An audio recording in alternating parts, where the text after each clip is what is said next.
Welcome to Networking RX, a podcast devoted to helping business professionals like you enhance your networking skills in order to become more proficient giving and receiving quality business referrals and improving the overall quality of your life and the lives of those around you.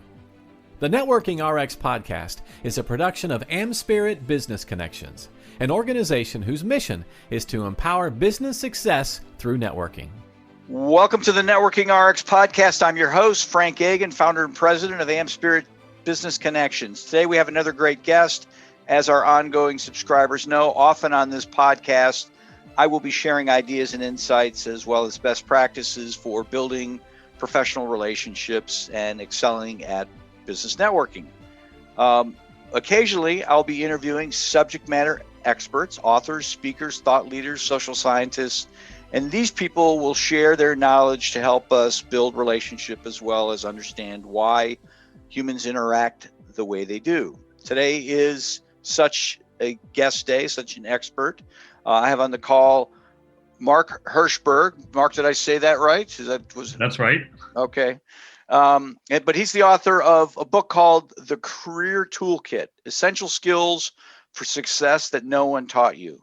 And he's got quite a background, starting from tracking criminals and terrorists on the dark web to creating marketplaces and new authentication systems. Mark has spent his career launching and developing new ventures at startups, Fortune 500 companies, as well as in academia. He started the Undergraduate Practices Opportunities Program, dubbed MIT's Career Success Accelerator, where he taught annually. At MIT, he received a BS in physics, a BS in electrical engineering and computer science, and a master's in engineering and electrical engineering and computer science, focusing on cryptography. This is quite a story here. And then at Harvard Business School, Mark's helped create a platform used to teach finance at prominent business schools. He also works with many not-for-profits, including Techie Youth and Plant a Million Corals. He was one of the top-ranked ballroom dancers in the country and now lives in New York City. Mark, welcome to the program. Thank you for having me. It's a pleasure to be here. You've got a book, and what I love about the book, of course, it would be remiss if it didn't touch on networking. As we,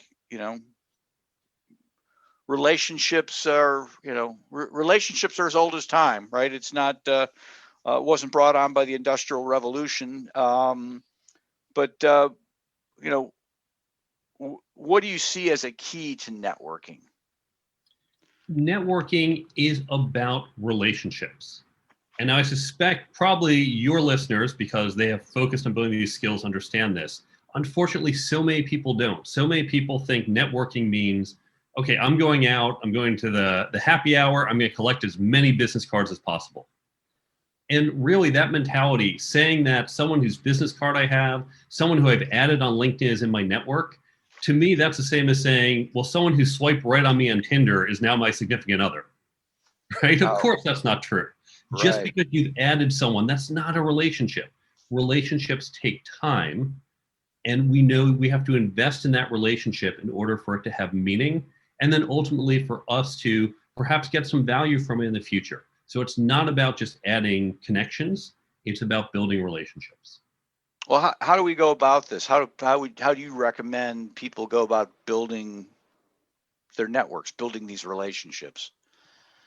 When I think about relationship building, and we all know this, as you point out, this is not something that happened in the last 100 years. We've had relationships since humans first walked the earth. It's something that's built over time. And I think of it as both calendar time and wall clock time. So what do I mean by this? When we think about the projects we do at work, there are some projects where you say, well, this is going to take a couple months, not because I'm working around the clock, but, well, we can only meet once a week. And so it's going to take 8 months, but it's really only an hour a week for 8 months. That's different than something that is 3 weeks, 40 hours a week working on a project, right? That's wall clock time versus calendar time. We can think about our relationships in the same way. They will take time. we know sometimes when you spent a lot of time with someone over just a few weeks, you've built up that relationship. That's wall clock time, right? And so just because I've known someone for 3 years, because I met them once 3 years ago, ran into them 14 months ago, and now I'm reaching out again, yeah, it's 3 years, but that's not a lot of wall clock time, right? So we want to balance wall clock time, but also some calendar time. There is something to be said. Even someone you've known a few weeks, you haven't kind of seen them in the long run. You haven't seen what happens when the pressure's on, what happens when things aren't all sunshine and roses. So we want to build out this relationship both in the wall clock time and over calendar time. Well, and I would imagine, depending upon the relationship and what you're trying to achieve, some are more wall clock oriented and some are more relationship oriented. If I'm buying flowers, it's wall clock time, right? If I'm trying to connect with a soulmate, it's probably a little of both. I'm trying to think of an example where it's calendar time, but it's. Well, calendar time might be someone where you have, say, a monthly event or some group you're part of, and you run into them from time to time. And so you're not necessarily spending lots of hours together, but you see them with perhaps a regular cadence. And you say, oh, last time I saw you, your kid was entering college. How's she doing now? And so you get that cadence. It's not about the number of hours together, but there's a familiarity that builds up. And obviously that relationship might not be as deep as the person for whom you're buying flowers, but as long as it's sufficiently helpful in your network overall, that's fine. Yeah, I mean, it's I think back to your bio and all your engineering degrees. It's I mean, it's not rocket science, but there is a science to this, right? I mean, it's not 1 + 1 = 2. Right. There's no one way to do this. Different people have different approaches, but it does come down to building those relationships and just classic things that we all know about taking an interest in the other person, being engaged with them, caring about their needs. One of the things I often emphasize is we don't go in a relationship to take. There's a great book by Harvey Mackey called Dig Your Well Before You're Thirsty. And I see so many people who say, I need a job, time to go network, right? Time to go out and meet a bunch of strangers and say, hi, stranger, do you have a job for me? Can you introduce me to someone who has a job? And you go out and show up and you say, I need. And that's not a great way to start the relationship. Instead, when we go out and say, hi, stranger, I'm Mark, how can I help you? Right? Whether it's an explicit, how can I help you? Or just, I want to get to know you. I want to take an interest in you. Oh, hey, I might be able to help you with that. Now I am giving, and in a karmic way, it's going to come back to us. So now, a year later, I say, hey, listen, I'm looking for a new job. Can you help? And you think, Mark's been so friendly. Mark's been so helpful. Of course I want to help Mark. And so think about giving before you get. Again, it's a fundamental principle most of us know. I think intuitively we know it. I think what happens, and I guess one of the questions we talk about how people are doing it wrong. Intuitively we know it. I think in practice humans are impatient. Maybe that's the word. I know this is how I'm supposed to be doing it, but damn it, I need a job now. So I'm just going to, maybe this short circuits for me because I'm desperate. So let's think of some strategies so you're not winding up in the 11th hour saying, oh, suddenly I need. So one is going out and meeting people. I have as a rule of thumb to hand out a business card a day, obviously during non-COVID times. Now, Sure. This doesn't mean I'm running around saying it's 11 at night, quick, I'm gonna run to the street, you take my business card. But it means I'm thinking, okay, I should be out there. I should go to an event. Maybe it's a professional event. Maybe it's a social event, a friend's birthday, right? I'm just going to go out and meet people and get to know them. I always carry business cards on me. So it never hurts to hand out a business card. I know a lot of people think they're passé, they're outdated. A business card costs you 2 cents, right? Yeah. Every time I hand out a business card, this is a lottery ticket. This is someone who could lead to a future job, a future client, connection to a future significant other. I will spend 2 cents all day long on these lottery tickets. So I'm always out there handing it out. And just think as a rule of thumb, I should be handing out one a day. And then, of course, building the relationship. It's not just giving them the card and forgetting about it. But this way, when I need something down the road, I now have hundreds of people, thousands of people who I've met along the way who I can turn to. I like the one a day moniker. Obviously, it's not one a day. It's kind of an average sort of a thing. But I assume you're not advocating people, once a month I'm going to get 30 out. It's, what's the standard deviation needs to be somewhat reasonable, right? Right. And so it's, once or twice a week. I live in New York City, so I tend to go out a little more, again, during non-COVID times. So it's a couple a night, a couple times a week. And if that sounds like a lot, even just start with one card a week. But it's having some type of metric, something you can hold yourself to say, hey, I haven't gone out the past 2 weeks. Okay, this week I'm going to kind of push myself to go out to this event, meet a couple people, exchange a couple business cards. And that's what you need to start. So if one a day sounds like a lot, you can even start with one a week. Yeah. Do you advocate kind of keeping track of who's getting those cards? I mean, if it's one a day, that's almost an easy thing to kind of keep track of, as opposed to the guy who's the blackjack dealer out at events and just handing out dozens at a time. Business cards are extremely easy to lose. So when I get someone else's card, because of course I'll give them mine, I'll ask for theirs, I will take that card and I will copy down the information on it, right? And you can do this a couple ways. So one is you keep track of it. Now, some people, salespeople, have their CRM tools and they're keeping track of everyone. I just use a basic text file, right? I'll put down what's on the cards. I've got their name, their contact info, but I'll add in as well where and when I met them, right? So if I need to reach back out to them, I can remember, who's this person? Oh, right, I met that night. It was at my friend's birthday party. Okay, I have better context for it. Right. And especially, people who just say, oh, I'm going to add you on LinkedIn. Again, you don't always have that context of where and when you met the person. So this keeps track of it. Another thing you can do is just send a follow-up email and say, hey, Frank, it was so great meeting you the other night at Sharon's birthday party. Let's keep in touch. And now you both have that email record. So when 6 months from now I go, oh, I want to reach back out to Frank, I search my emails. I go, okay, Frank, this is when I met him. I've got the date and I've got how we know each other. And so you both have that record. That makes it easier to reach back out. Well, here's a hypothetical. I come to you and say, you know what, Mark, I've been a bad boy. Couple years, I've probably handed out a couple business cards in a couple years. I'm way behind. I'm somewhat desperate. I need to get started. What would be the best way to get started? Knowing that I have some legwork to make up, but I want to be as efficient as possible with what I'm doing. Well, certainly we can begin by going out to events or doing virtual online events and meeting people and handing out those cards, or these days it's obviously not physical cards, but getting that first connection.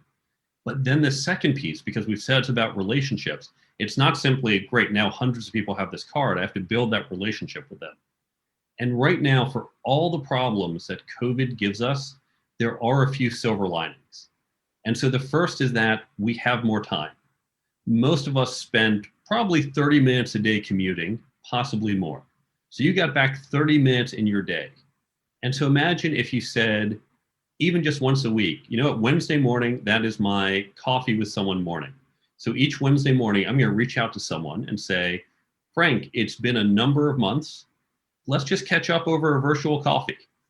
And so you take that time, and you can do it every day if you want, especially if you feel like, I got to catch up. But even just once a week, let's just do that coffee outreach. And here's the other great silver lining. We network locally. We network face-to-face. I meet you at an event. We meet up for coffee locally. And so while we might meet people globally, because we'll meet at a conference or an event, we don't normally get to see them. But right now, we know I can reach out to someone in London. I can reach out to someone in Tokyo and say, hey, it's been a while. Let's catch up, because I know they're sitting at home. In 2019, if I said to someone in London, hey, listen, why don't we do a virtual coffee catch up? They're going to say, what are you talking about? Yeah. So let's use this time. Hopefully the pandemic will be over. Hopefully this summer we'll be out and about. But for now, let's make the most of this time to push forward our networking relationships. Well, and to a degree, I hope we don't go back. I think you talk about the silver linings. I think one of the silver linings with respect to what COVID's going to bring us is this mobility or this flexibility where, you live in Manhattan, you can literally be working for a company in Chicago, not have to relocate. You might want to, but don't necessarily have to. They don't care. You don't care. So there's a double-edged sword with that. Certainly, to your point, it gives workers more flexibility. I can be anywhere, I can be close to family or out in the country. And it gives companies the benefit of we can recruit from a larger pool. This is all fantastic. Now, the double-edged sword, why cities exist in the first place is because people came together to conduct commerce and to exchange ideas. And we're talking 10,000 years ago, why did we start with cities? If we are all spread out, you don't get that density. If you look at cities, take some event like meetup groups, right? Or whatever type of professional group you have. The ones in the major urban centers tend to have more people. They can attract more speakers, more input. It's easier to meet people in those than with some local group in some rural community where you're not going to have as many people, you're not going to get the diversity or turnover.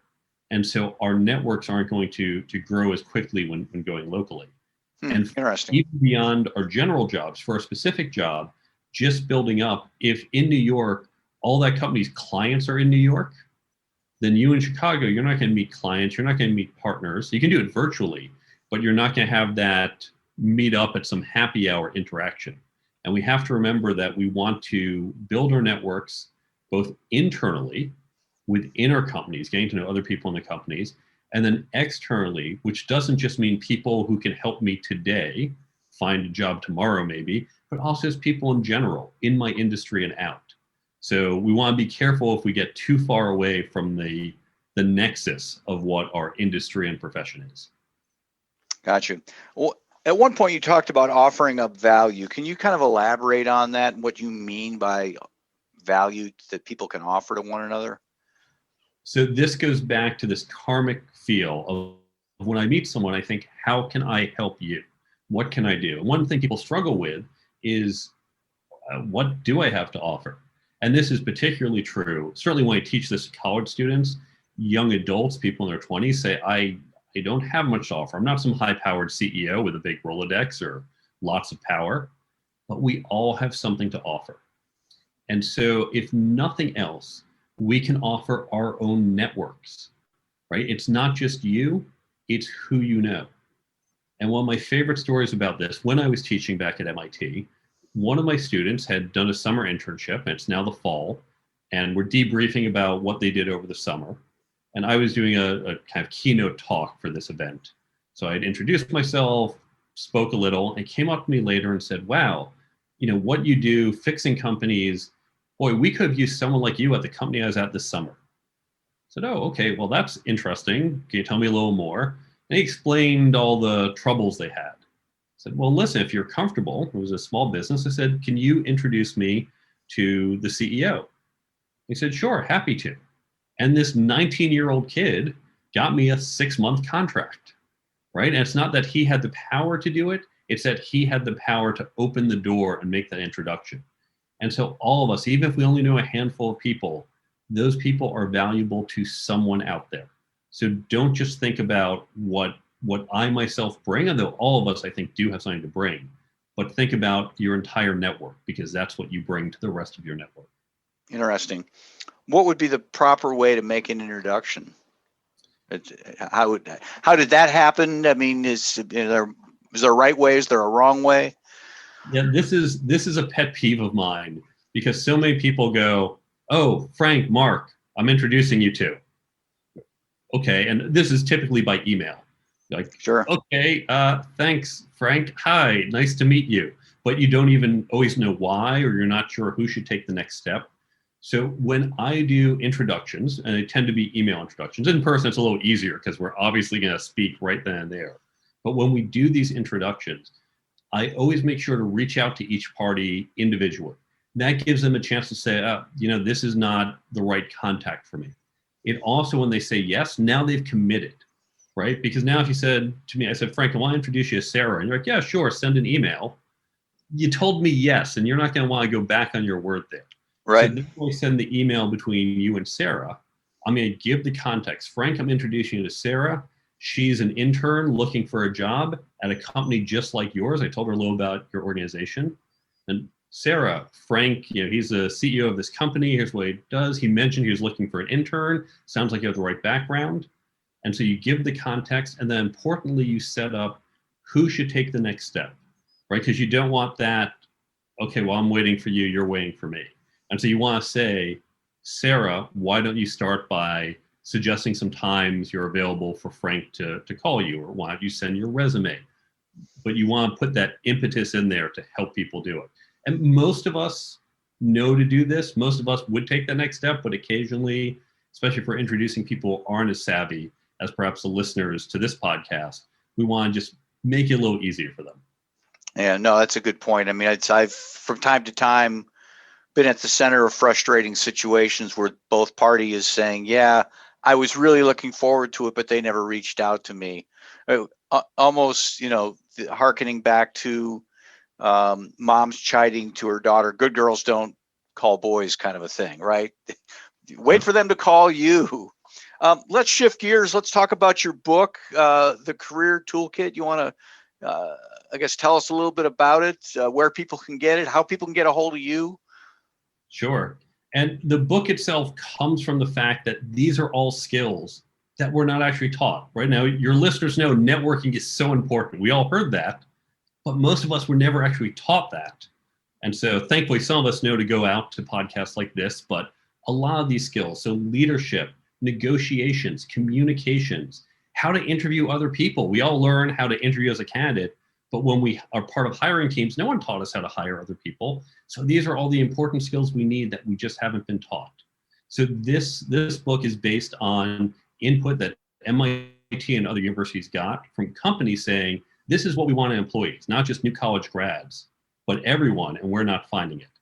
If you'd like more information about the book, you can go to my website, thecareertoolkitbook.com.